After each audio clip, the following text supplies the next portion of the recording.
I've gotten a good sense of you guys, where you are from, your favorite digital education, and now it's time for us to introduce ourselves. So join us on slide 2. Hello, hello. I'm Samia. I'm one of your National Youth Council members, and I'm joining from San Antonio, Texas.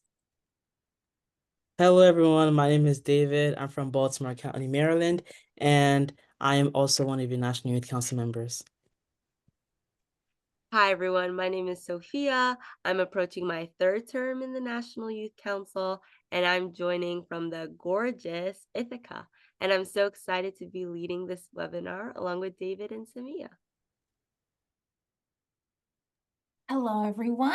My name is Ariadna, and I am a Unicef USA staff member, and I am joining you tonight from Orlando, Florida. So excited to be here with you all. The home of Walt Disney. Join us on slide 3 as we hear about our first training of the year. As you guys already know, is the education pillar. So shout out to you all for attending this year's first webinar. Pioneers in the making, I can see it. But let's keep the ball rolling as you look out for our upcoming pillars. They are healthy, respected, and protected. Not too much in the blurb because you're going to need to go to the webinar to learn more. Let's join us on slide number 4, and we'll be taking a look at some of our norms. They are active participation, cameras on, making space for others, respecting others' opinions, and of course, the fact that everyone is welcome here. These are just some of the norms that we want to establish early on in the webinar. We all have so much to learn from one another, so let's make it count. If there are any other norms that you all would like to add, please drop them in the chat.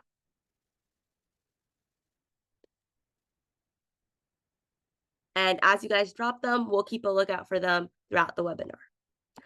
Okay, join us on slide number 5 for the final boring thing before we get into the real good stuff, our agenda. We'll start off with Samia telling us about introductions to digital education and why we should really care. What is this webinar all about? Then we'll hear from David what UNICEF is doing about it through their accelerated learning program and what's next in store for all of us. Finally, we'll finish off with a call to action from Ariadna.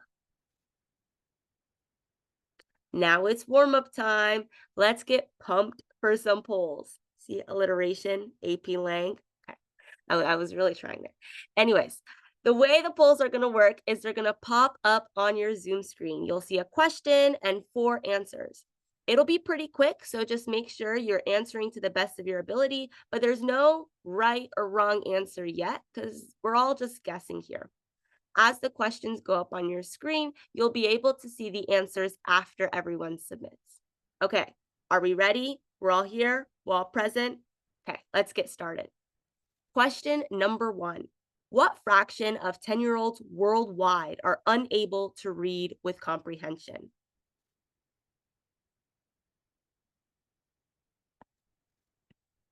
Ooh, I see all the answers rolling in. Okay, we're at 75% answers. Finishing it off, guys. The answer choices, in case someone is having trouble seeing the poll, is 1 in 10, 2 in 3, 1 in 2, and 1 in 4. From my side, I can see that over half of you guys chose 1 in 4. Well, drum roll for the correct answer. It's 2 in 3. A huge undershot, guys. Got to do better. But seriously, this is telling us that there's clearly a problem going on. Let's go on to the next question. How many children are out of school globally?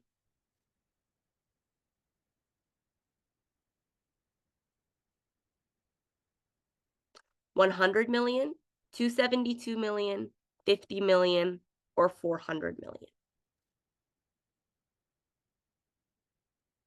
I'm seeing some really good guesses. And these are really big numbers to even begin with. The correct answer to this question is 272 million children are out of school right now. The third question. This is going to surround teachers. What is the estimated global teacher shortage? Answer A, 10 million, B, 22 million, C, 44 million, or D, 88 million. You can tell that I love my multiples of 11. I know, I know. Ooh, you guys are doing well. Over half of you guys got the correct answer on this poll. 44 million teachers. There's clearly a global shortage, and we'll talk more about this later in today's presentation. Now, our final question before I pass you guys on to Samia is, how many children in emergencies urgently need education support? Choice A, 100 million. Choice B, 234 million. Choice C, 75 million. And choice D, 300 million.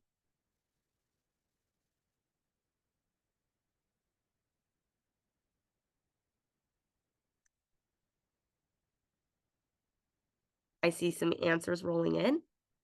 Good guesses, good guesses. I feel like the specificity of one of the answers is really, really giving it off, but it's okay. Those are good guessers. The correct answer is 234 million, and most of you got that right. Absolutely amazing job, everyone. Thank you for participating in our warm-up.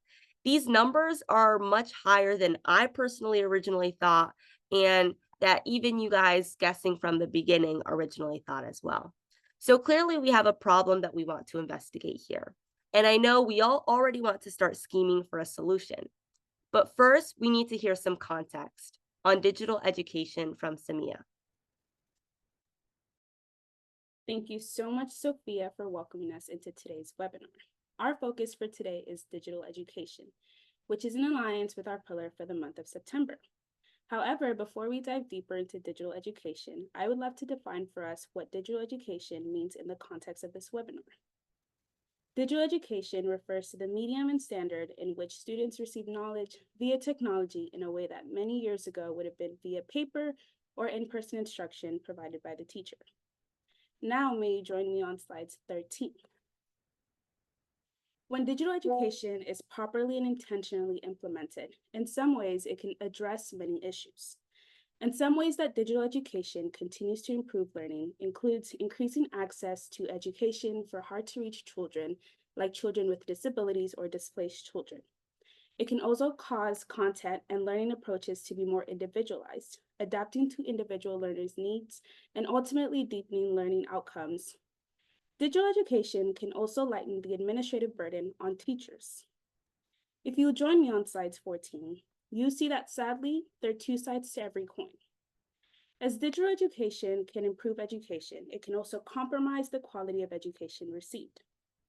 That said, too often, Unicef has seen digital education interventions that don't actually drive learning progress forward.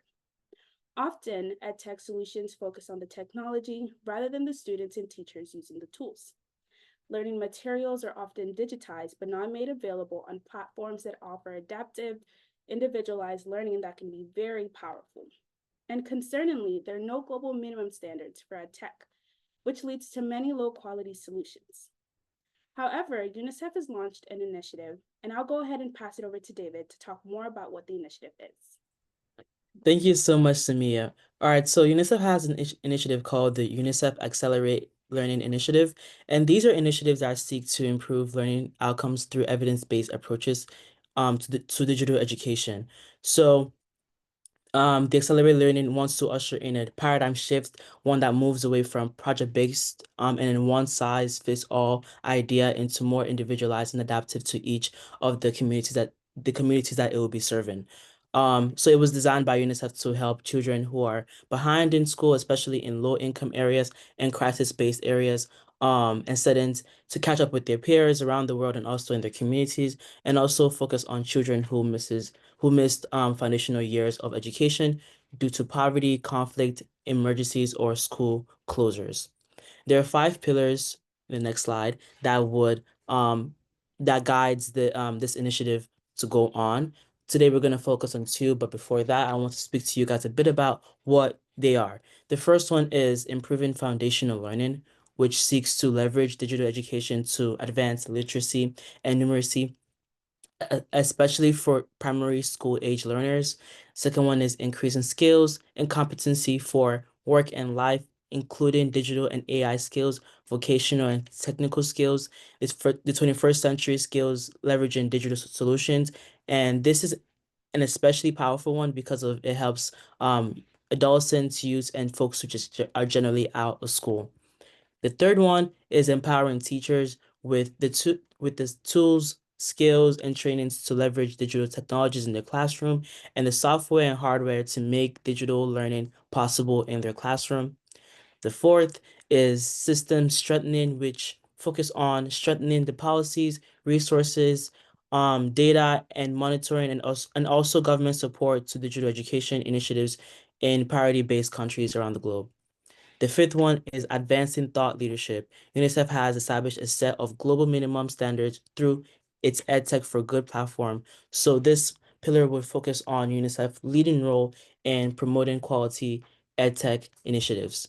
So altogether, progress around these five pillars drive improved learning outcomes for children. Like I mentioned earlier, from these pillars today, we're going to focus on two of these and get a deeper understanding of what they might look like in a global and also local comparison that we might understand or we might see ourselves being in. The two pillars that we're going to focus on today is improving foundational learning and empowering teachers. I'm going to go ahead and begin with the improving foundational learning. First, we're going to talk about how what the impact really is about foundational learning, and that pillar aspect of the initiative. So over here, we know that it helps children gain reading, writing, and math skills in a shorter time frame. It builds confidence, keeps children from dropping out of school, and also it prepares learners to reintegrate into mainstream classrooms or transition into higher grades as they progress in their education. It is adaptive, it is very well personalized for the teachers, the communities, and the students themselves, and it improves accessibility through these things called ABTs. I'm going to speak about that in a bit. All right, so um, a global spotlight of this is called ADTs. It's an acronym for Accessible Digital Textbooks. It's one of the more powerful examples of how UNICEF and UNICEF USA are making good use of this initiative. As of right now, UNICEF and UNICEF USA are collaborating with a private sector to advance its work. And we can look at UNICEF partnership with the OpenAI. For context, OpenAI is the company behind ChatGPT, DALL-E, and a few other AI platforms. And together, both those organizations are improving development process for accessible digital textbooks, ADTs. ADTs aim to overcome accessibility challenges by offering adaptive learning in digital forms. As of right now, it's piloted in two different countries, Uruguay and Bhutan, and it is leveraging AI to accelerate ADT's development through open AI partnerships. And as of right now, also, it's decreasing time and cost of production by 90%. We can expect that by 2030, it is UNICEF's goal to have had this initiative of ADTs being piloted in about 30 different countries by that time. I think I've spoken enough about it. I think it'd be amazing if you can see a video of how it looks like in a country called Uruguay. Thank you. Les damos la bienvenida a nuestra querida escuela. Me llamo José, tengo 10 años, vivo en Rocha, voy a la escuela la 97. Estoy en tercero y me gusta más la matemática. Trabajamos muchas cosas, cuando la maestra Dorena viene.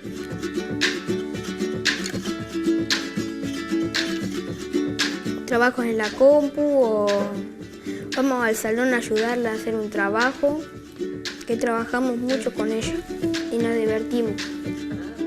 Mi nombre es Lorena Quintana, soy docente recibida desde el año 2010 y bueno, desde el 2019 soy efectiva en la escuela cumpliendo el rol de maestra itinerante. El año pasado tuve la experiencia de hacer el curso de los cuadernos de lectura y escritura, los CLE, más allá que el docente hacía su trabajo en diversificarlo con imágenes, hacerlo en palabras, pasarlo en imprenta mayúscula, muchas veces en la situación de trabajar con niños ciegos y de baja visión se nos dificultaba mucho a la hora de trabajarlo. Entonces ahora con los libros accesibles sí tenemos otra oportunidad más que se suma a esta nueva oportunidad de trabajo. Está acá el libro. Está Zorrito, Mulita y el Guasulidad. ¿Te gusta más si lo leemos en un libro o trabajarlo acá en la computadora? En la computadora. Digo, K. Ma. ¿Cuántas sílabas tendría? 2. 2. Chequeamos a ver si eso está bien. ¡Ay, muy bien, José! Thank you. There's a link in the chat if you want to watch the entire video. I think it'd be wonderful too. But that said, I have a question for you guys. Do you prefer hard books or digital textbooks? I know I personally use both of them in my journey in academics. A popular example of like digital textbooks as of right now is like McGraw-Hill. They have some online. I have the physical copy, but sometimes I don't have it with me all the time. So it's like nice to have it on my computer. But I wanted to know from you guys, like, are you like more of like a physical book or ebook kind of person? Okay. It's nice to see some diversity. I see a lot of physical books in here. Wow. I have to agree with you on that one. I feel like I'm not reading anything if I don't see the progress of it.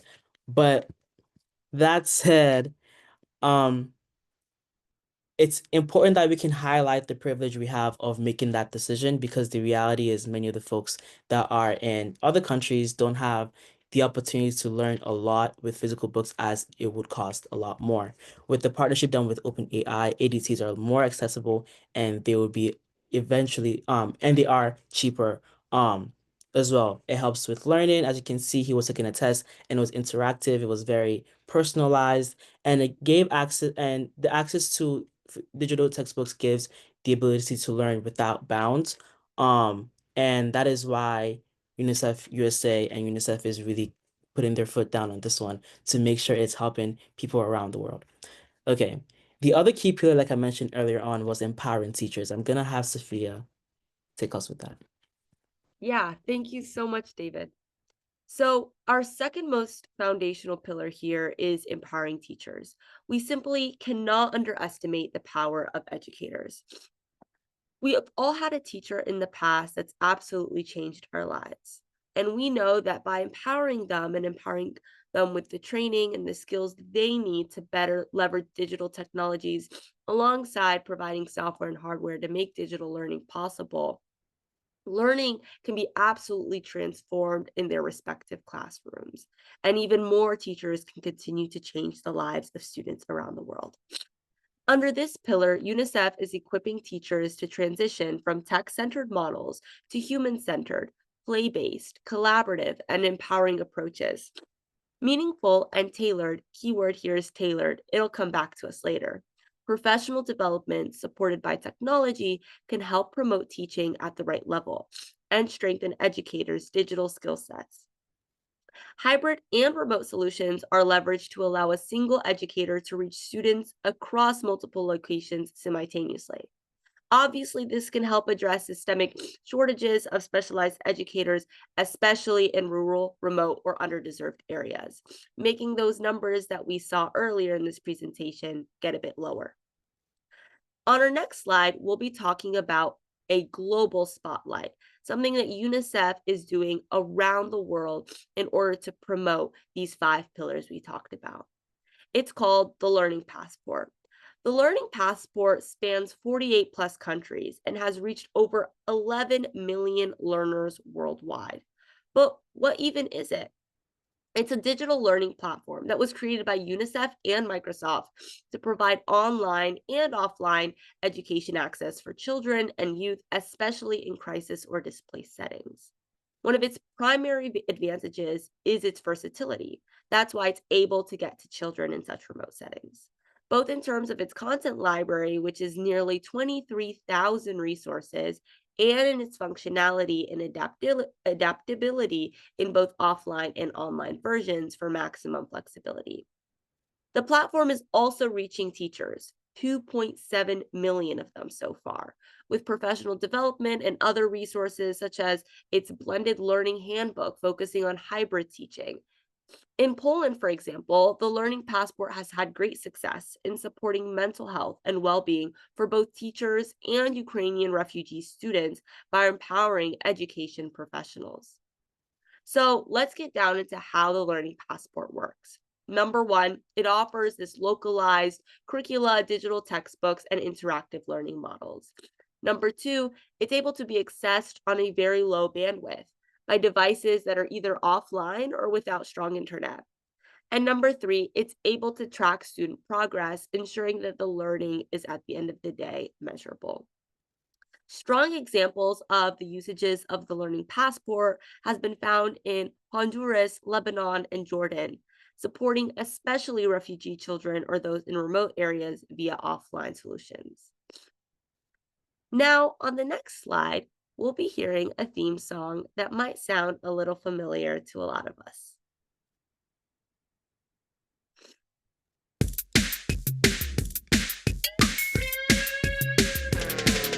Hello, Agent X, so glad that you're here. Welcome to the Space Lab. Do you want to steer? Hurry, you! Cookies are baked and bacon is cooked. Investigate! A major peril always needs something done. But there's so much to learn, and Earth is so much fun. Can I help too? Yes, Snark, you can help too. Agent X, we need your help to succeed. Come on, let's go. We're on a mission to read.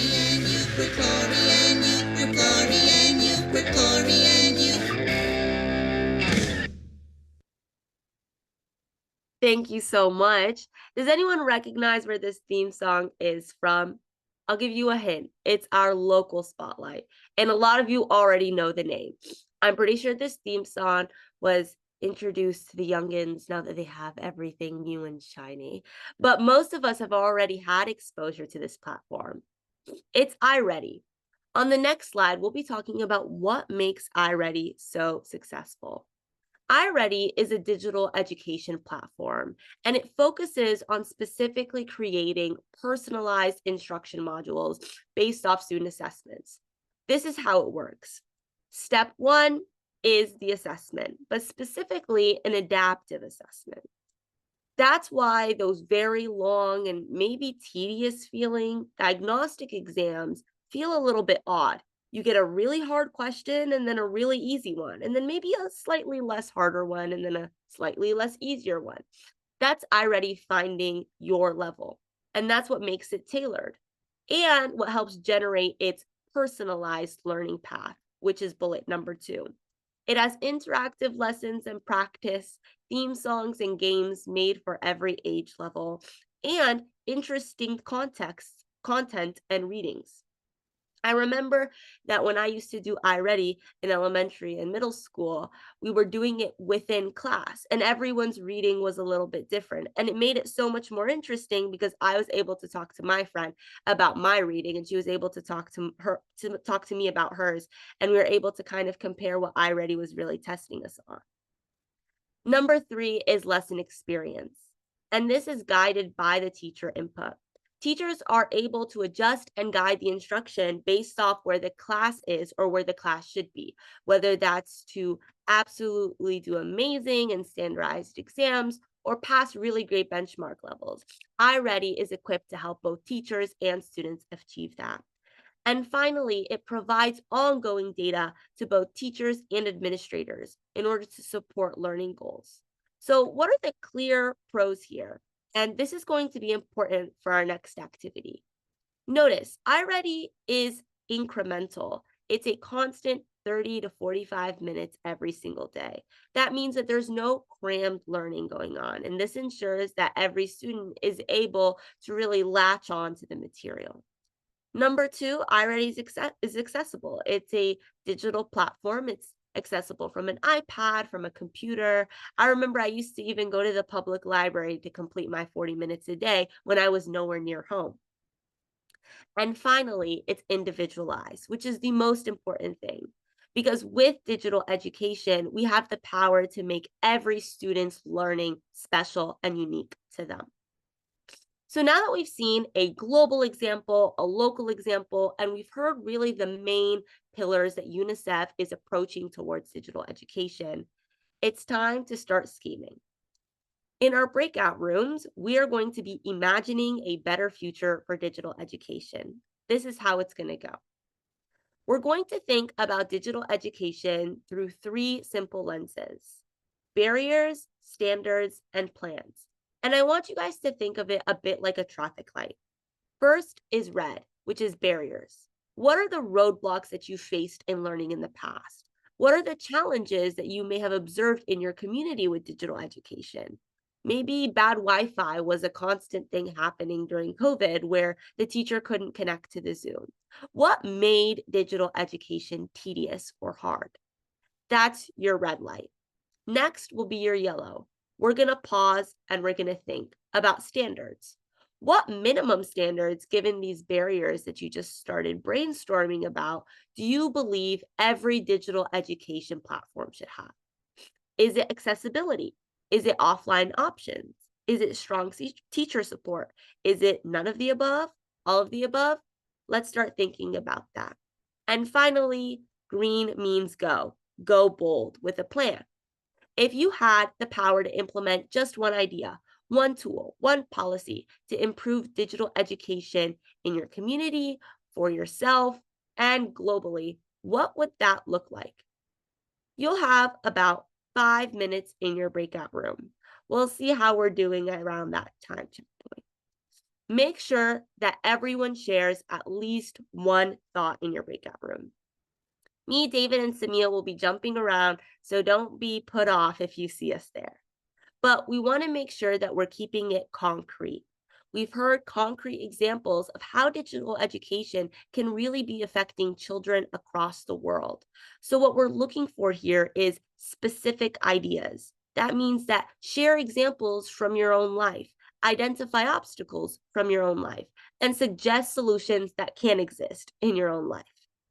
Remember that when we come back, we're going to be sharing out. So have something prepared, whether that's a barrier, a standard, a plan, or a general conversation that your breakout group went through. Make sure that you have it prepared, and we'll talk about it right after. Okay, now Ariadna is going to very soon release you into breakout rooms, and as we wait, make sure that you guys are back, everyone. I know David, Damian, I were hearing some amazing conversations in your breakout rooms.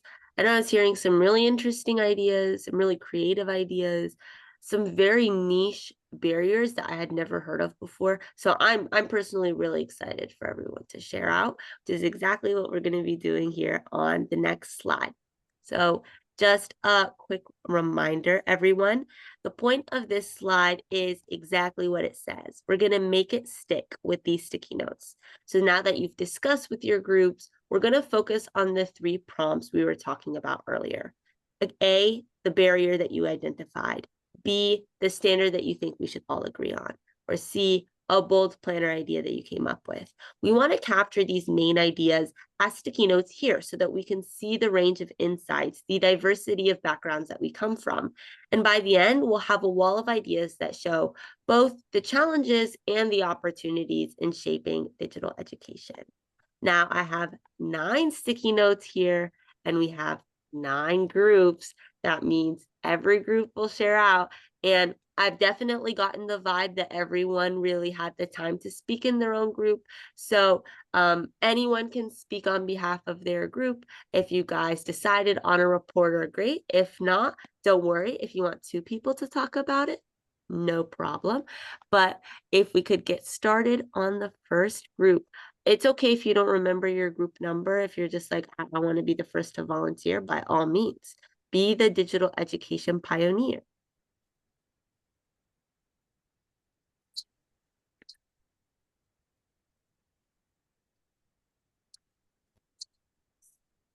Oh, people are already typing.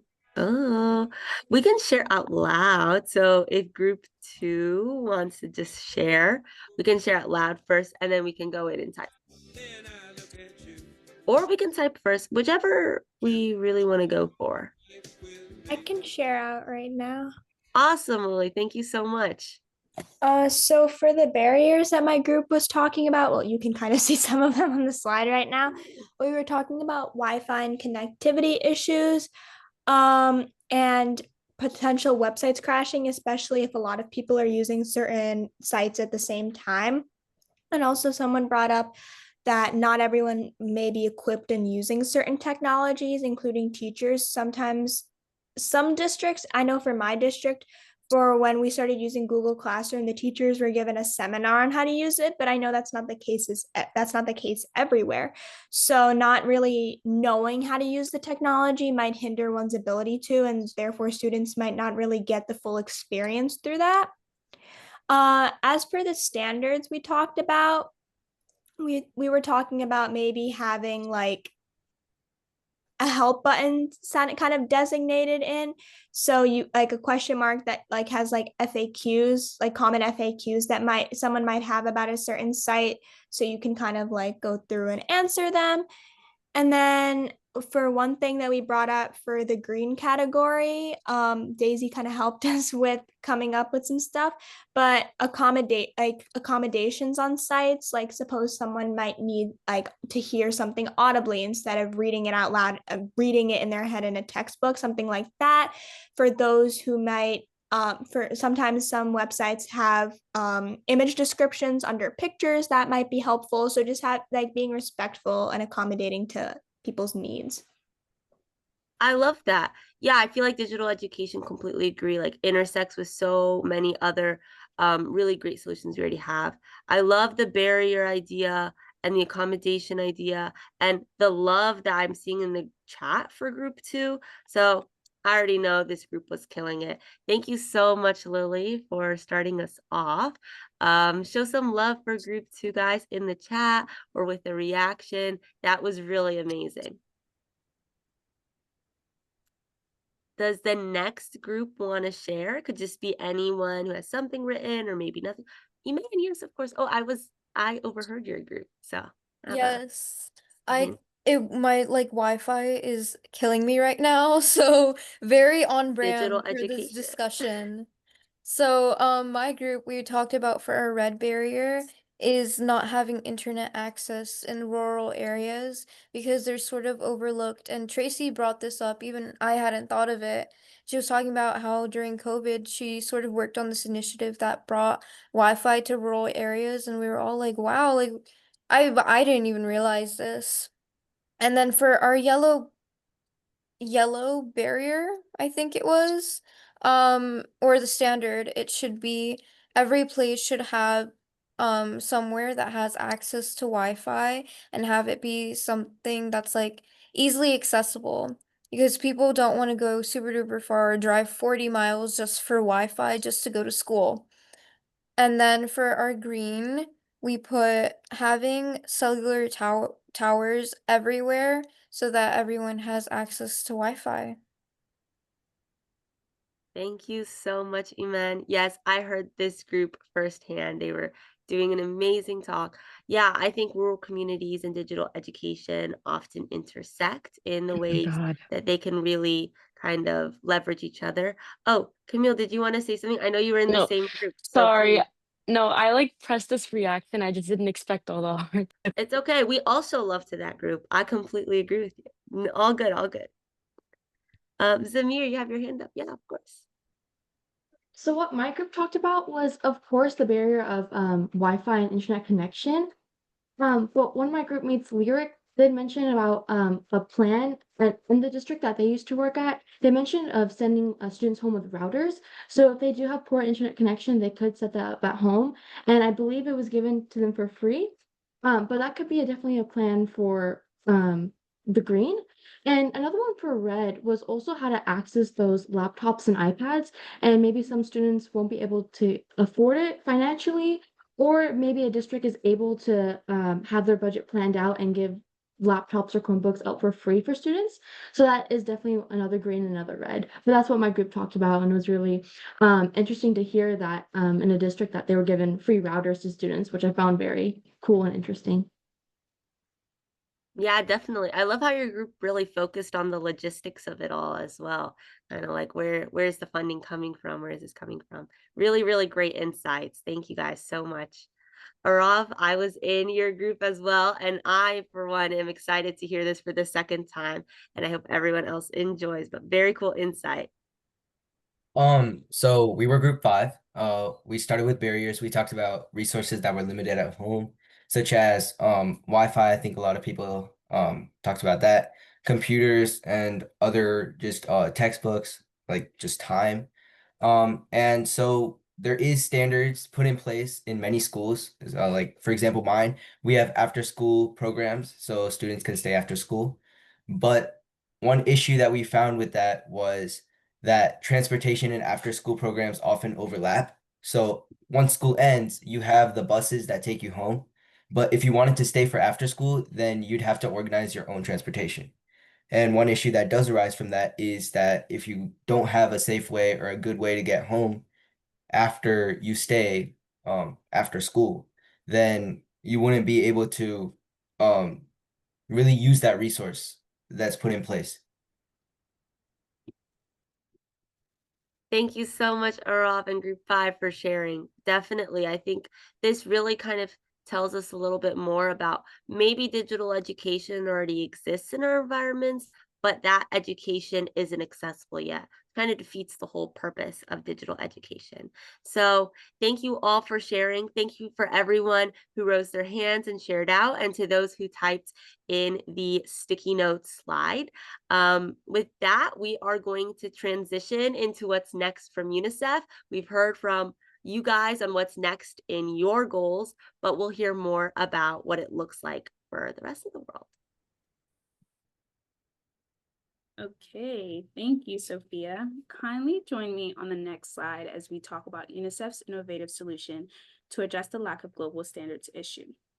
Earlier, I talked about how a lack of standards affects the quality of digital education provided.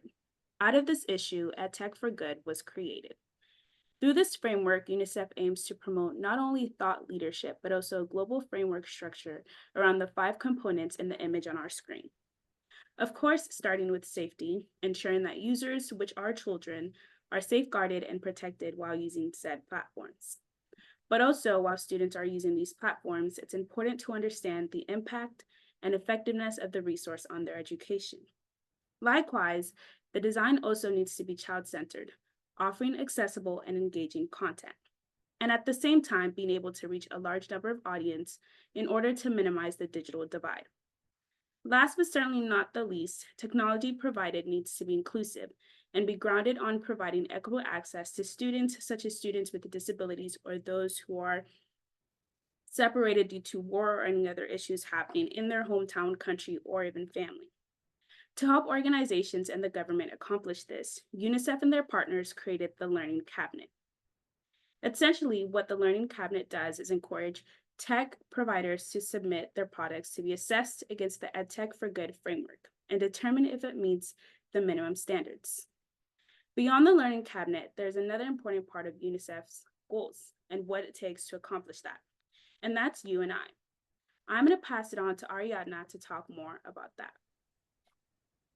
Thank you, Samia. So you might be wondering, okay, so I heard about this today and I'm feeling really riled up. Like, what can I do as I walk out of this space today and join tomorrow? And as you think about UNICEF, we have some ambitious goals overall of what we're hoping to accomplish within the next year or so. And so by 2026, UNICEF aims to support at least 40 Ministry of Education to produce strengthened national digital education plans and strategies.